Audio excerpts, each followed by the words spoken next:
राजस्थान के पूर्व सीएम अशोक गहलोत जी, हाँ भाई साहब, उनका समझ में नहीं आता। गहलोत जी का भाषण सुना होगा सर आपने। अभी पत्रकारों ने उनसे पूछा जी राजस्थान में क्या हुआ, ये वही हमारी राजस्थान के अंदर ये जो हमारी राजस्थान से जयपुर से चल के दिल्ली से बात थी, हमें सोने से मिलके राहुल से बात करने के बाद जो पता चलते थी सोने तो अब तो हार गई। कुछ समझ नहीं आया, थोड़ी टीवी की आवाज तेज की, मैंने आप शायद समझ में आया, दोबारा शुरू हुए। आप सबसे भी मेरा अनुरोध है कि डायनासोर की तरह लुप्त होती इस प्रथा को बचाइए, और जब भी बच्चा कोई गलती करे संस्कार देने की खातिर उन्हें दो जरूर लगाइए। जो जरूर लगाइए। वाह वाह। देखिए मंच के सामने उपस्थित बुजुर्गों, एक मिनट बीच में ताली नहीं रुकेगी।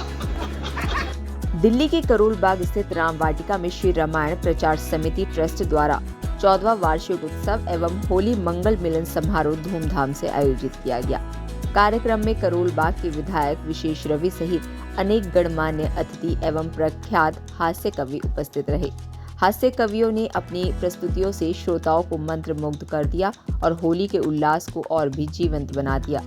ट्रस्ट के ट्रस्टी और फाउंडर कपिल अग्रवाल ने बताया कि संस्था का उद्देश्य सामाजिक एवं सांस्कृतिक मूल्यों का प्रसार करते हुए समाज को एकजुट करना है। उन्होंने सभी अतिथियों और प्रतिभागियों का आभार व्यक्त किया। देखिए आगे उन्होंने और क्या कुछ बताया। मैं कपिल अग्रवाल हूँ, मेरे से संजय जैन जी हैं।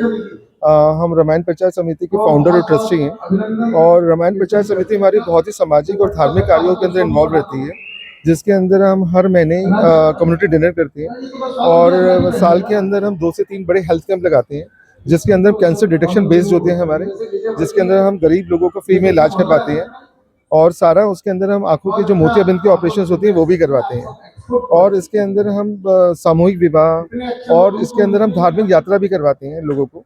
तो उस तरह से करके हम जितने भी धार्मिक कार्य हैं, सामाजिक कार्य हैं, वो सारे हम इस संस्था के अंदर करते हैं। ये हमारा वार्षिक प्रोग्राम है, जिसके अंदर हम ये हास्य कवि सम्मेलन है आज, और कल हमारा शाम खाटू जी का कीर्तन है। तो उसके अंदर भी बहुत बड़े बड़े जो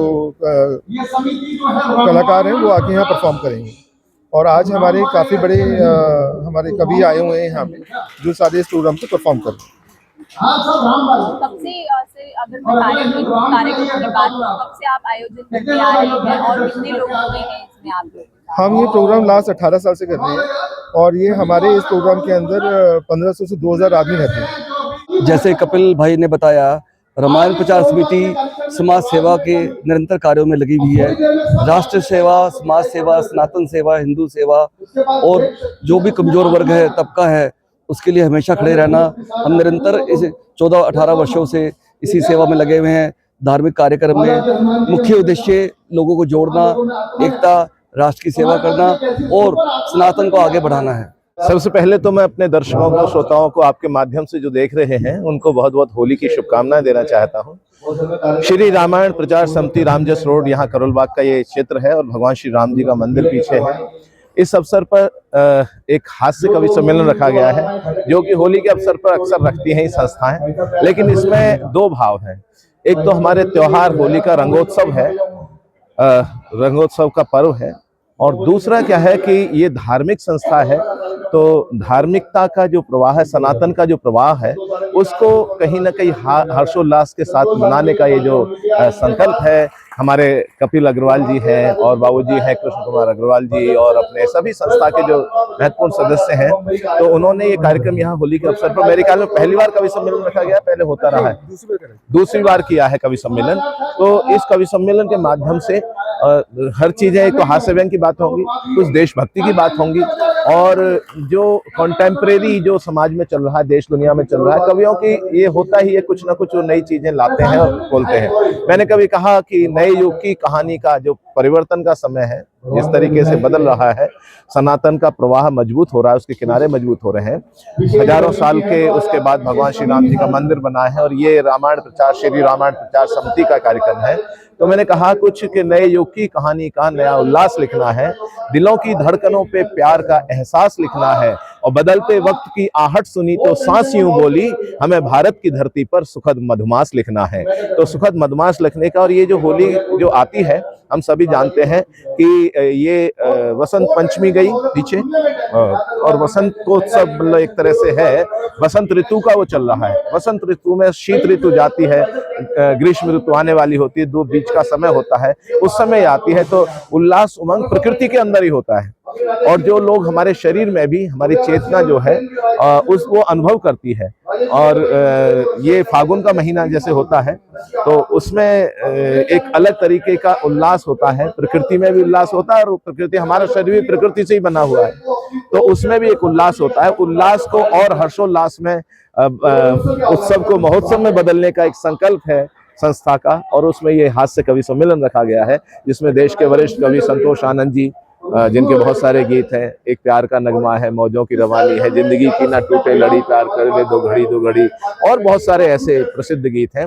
उसके अलावा और भी श्रेष्ठ कवि यहाँ पर आए हुए हैं। मुझे भी बुलाया, मैं गजेंद्र सोलंकी दिल्ली से ही हूँ, तो मैं संस्था को बहुत बधाई देना चाहता हूँ, बहुत बहुत शुभकामनाएं देना चाहता हूँ। और मैं चाहता हूँ कि मंदिर जो होते हैं हजारों वर्षों से वो सामाजिक चेतना के केंद्र हैं। धार्मिक चेतना के तो है ही, भगवान की मूर्तियां लगी होती हैं, धार्मिक कार्य होते हैं, लेकिन सामाजिक चेतना के भी केंद्र होते हैं। शिक्षा संस्थान भी उससे जुड़े रहते हैं। तो आगे अपनी ये जो श्री रामायण प्रचार समिति है, भगवान श्री राम जी का मंदिर है, यहाँ इस क्षेत्र में वैसे भी सामाजिक चेतना का प्रवाह बना रहे, इसी भावना से ये कार्यक्रम होते हैं। और यहाँ पर आप देख रहे हैं हजारों की संख्या में श्रोता हैं और सभी श्रोता कितना आनंद के साथ इस कार्यक्रम का आनंद ले रहे हैं। तो मैं बहुत बहुत शुभकामनाएं देना चाहता हूँ और होली की अपने दर्शकों को सभी को बहुत बहुत अनंत शुभकामनाएं। बहुत बहुत धन्यवाद। आज के कार्यक्रम के बारे में क्या कुछ बताना चाहेंगे, जिस तरह से आज से यहाँ पर सम्मेलन का आयोजन किया गया है ट्रस्ट द्वारा, क्या बताएंगे? देखिए, जो भारत का आधार है वो सनातन है, और सनातन का मतलब है नित्य नूतन चिर पुरातन, मतलब सनातन।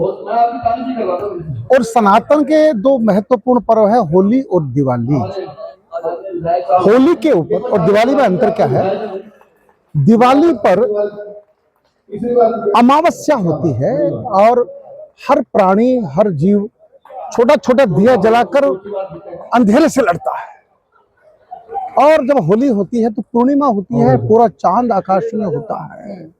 तो ये पर्व इसलिए महत्वपूर्ण है कि यह जो पर्व है ये असत्य पर सत्य की विजय का पर्व है। होली के दिन भारत के अंदर रंग की परंपरा है, हास्य की परंपरा है। आज हम हास्य कवि सम्मेलन कर रहे हैं, तो मैंने कुछ कहा था कि देशभक्ति के रंगों से ही होली हमें खेलनी होगी।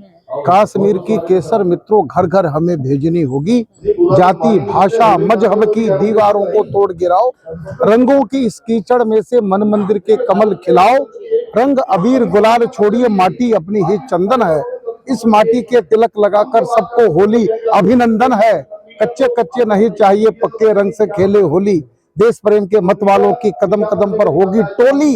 इसी सूत्र से जो भारत में होली नहीं मनाओगे, घर घर में हिरणा कश्यप हैं, कैसे प्रहलाद बचाओगे। तो आज सनातन के लिए चुनौतियां हैं और उसमें आपको होली के इस अवसर पर उन चुनौतियों का सामना करने के लिए अपने आप को सजग और तैयार करना पड़ेगा। मैं इस माध्यम से समस्त सनातनियों को होली की बहुत बहुत शुभकामनाएं देना चाहता हूँ। अमित शाह जी की आवाज, मेरे बहुत फेवरेट मिमिक्री, आजकल जहां भी करता हूँ लोग बहुत तालियां बजाते हैं। आपको लगे अमित शाह जी, उनका दो रूप दिखाता हूं सर। एक तो जब वो लोकसभा में रैलियों में वोट मांगते हैं, आप यहाँ भी वोट मांगने आए होंगे, जब वो वोट मांगते हैं तो कैसे मांगते हैं, दूसरा यहाँ आते हैं तो आपसे कैसे बात करते, देखना। पहला रूप आपको आंख बंद कर लगे कि अमित शाह जी वोट ऐसे मांगते तो मुझे बताओ। देखिए, मंच के सामने उपस्थित बुजुर्गों, 1 मिनट बीच में ताली नहीं रुकेगी। माताओं बहनों और मेरे जिगर के टुकड़े जैसे युवाओं, मैं आपको बहुत शुभकामनाएं देता हूं। ये राहुल बाबा कहते हैं इनको विकास दिखाई नहीं देता है। राहुल बाबा, आपको कभी विकास दिखाई नहीं देगा। आपकी आंखों पर तो इटालियन चश्मा चढ़ा हुआ है, इटालियन। माफ करो, मैं तो माइक टेस्ट कर रहा। अरे वाह दीपक, क्या बात है। अच्छा विधायक जी, कई नेता ऐसे होते हैं जिनका भाषण 3 पीढ़ियां नहीं समझ पाती, 15 मिनट लग जाते हैं बोल क्या गया। राजस्थान के पूर्व सीएम अशोक गहलोत जी, हाँ भाई साहब उनका समझ में नहीं आता, गहलोत जी का भाषण सुना होगा सर आपने? अभी पत्रकारों ने उनसे पूछा जी राजस्थान में क्या हुआ? ये कोई हमारा ईशान ये जो हमारा ईशान से जयपुर से चल के दिल्ली से बात है, हमें सोनी से मिलके राहुल से बात करने के बाद जो पता चलते जी सोनी तो अब तो हार गई। कुछ समझ नहीं आया, थोड़ी टीम की आवाज तेज की, मैंने आप शायद समझ में आया, दोबारा शुरू हुए। ये कोई हमारा ईशान गिनते हमें जो चले कोई लखनऊ जो जयपुर से आगे बजाते कि आप तो स्टेज तो हारोगे। अब आप समझ गए होंगे वो क्यों हारे। एक तो मिमिक्री सुनाता हूँ, बहुत एक्सक्लूसिव, आपको बहुत आनंद आएगा, शायद किसी के मुंह से ना सुनी हो। एक ऐसी मिमिक्री है, अभी मैंने साहित्य आज तक पे की थी पिछले हफ्ते, तो मिलियंस में उसको वीडियो को देखा गया। ऐसी मिमिक्री है भारत के रक्षा मंत्री राजनाथ सिंह जी के। आपको लगे कि श्री रामायण प्रचार समिति के इस कार्यक्रम में भारत के लोकप्रिय रक्षा मंत्री आगे, तो मुझे बताना। देखना सर, जब राजनाथ सिंह जी लोकसभा में भाषण देते हैं, अध्यक्ष महोदय, कमाल है यार, अध्यक्ष महोदय, जहां तक प्रश्न है पाकिस्तान का, तो मैं सारे सदन के समक्ष यह डंके की चोट पर कहना चाहता हूं अध्यक्ष महोदय कि पाकिस्तान से अब कश्मीर पर कभी कोई बात नहीं होगी। बात यदि होगी तो पीओके पर होगी, कश्मीर पर कभी कोई बात नहीं होगी। आप सबसे भी मेरा अनुरोध है कि डायनासोर की तरह लुप्त होती इस प्रथा को बचाइए, और जब भी बच्चा कोई गलती करे, संस्कार देने की खातिर उन्हें 2 जरूर लगाइए। जो जरूर लगाइए, वाह वाह। और जब संस्कारों का मंच है रामायण प्रचार समिति का, तो छोटी सी 2-3 मिनट पर 2-3 मिनट बाद, हाँ, तो छोटी सी एक कविता आप सबको सौंप के अपना स्थान लूंगी। बहुत लंबी यात्रा करनी है हम सबको, और बहुत अच्छा आप लोगों का आयोजन है, बीच में कोई चलता रहता है, कोई बात नहीं। हम लोग आजकल की जो जनरेशन है, हालांकि जनरेशन गैप सदैव रहा, लेकिन जो आज की जनरेशन है उसने एकदम 5G जनरेशन है, रॉकेट युग है, और शायद मोबाइल का युग आ गया। हमारी जनरेशन में मोबाइल नहीं था, तो गैप क्या है? कई बार मैं देखती हूँ कि फेसबुक खोलो, व्हाट्सएप खोलो, तो मदर्स डे की फ़ोटो आ जाती है, चर्चित माँ की फ़ोटो लगा दी जाती है कि happy mother's day. Excuse me. लेकिन हो सकता है कि फ़ोटो वहाँ लगा दी गई हो, पर कभी माँ से जाकर पूछा भी न गया हो कि माँ तुम हैप्पी हो। वाह, बढ़िया बात है बलजीत।